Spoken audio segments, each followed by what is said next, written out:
Hey guys, so kaliligo lang natin guys, no? Grabe talaga to si ating kay Alexi. Talagang ayaw mo talaga kay Alexi ate, no? So kung ayaw mo kay Alexi, di wag mo na siyang anuhin. Yung huwag ka nang papalipad salita ba? Yung magtatapon ng salita na, oh, ito nilalamon ni ganito, nilalamon ni ganyan. Ano? Alam nga naman kasi, yung ilaw ng ilaw ng pagpicture, hindi naman nakatuon kasi doon kay Alexi. So, natural yung iba doon, talagang klarong-klaro sila. Yung maliwanag na maliwanag yung pagkakuha ng picture. Oh, so malamang sa malamang yung sa kabilang side, sinadya talagang padilimin. Diba?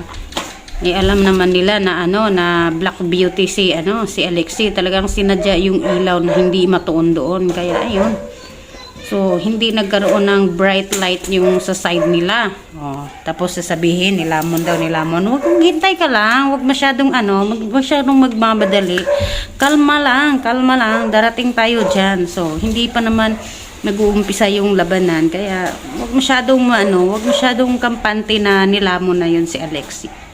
Baka kayo yung lamunin pagdating ng panahon. Kaya huwag masyadong kampante, no? Huwag masyadong mapanghusga. So tingnan mo naman yung side ng kabila, masyadong maliwanag yung ilaw ng kumpara dito sa kabila. Oh.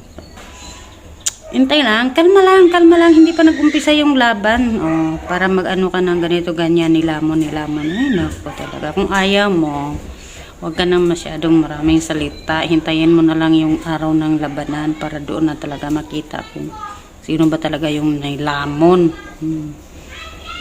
Kaya, ingat-ingat.